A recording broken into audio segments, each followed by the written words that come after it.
ay bago ng jowa sa gitna ng pagkuda online.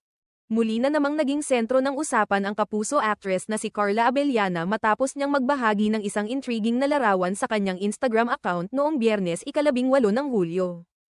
Sa nasabing post, makikitang kasalo ni Carla sa isang dining table ang isang hindi pa kilalang lalaki. Bagamat simple lamang ang kanyang caption na, "Hi."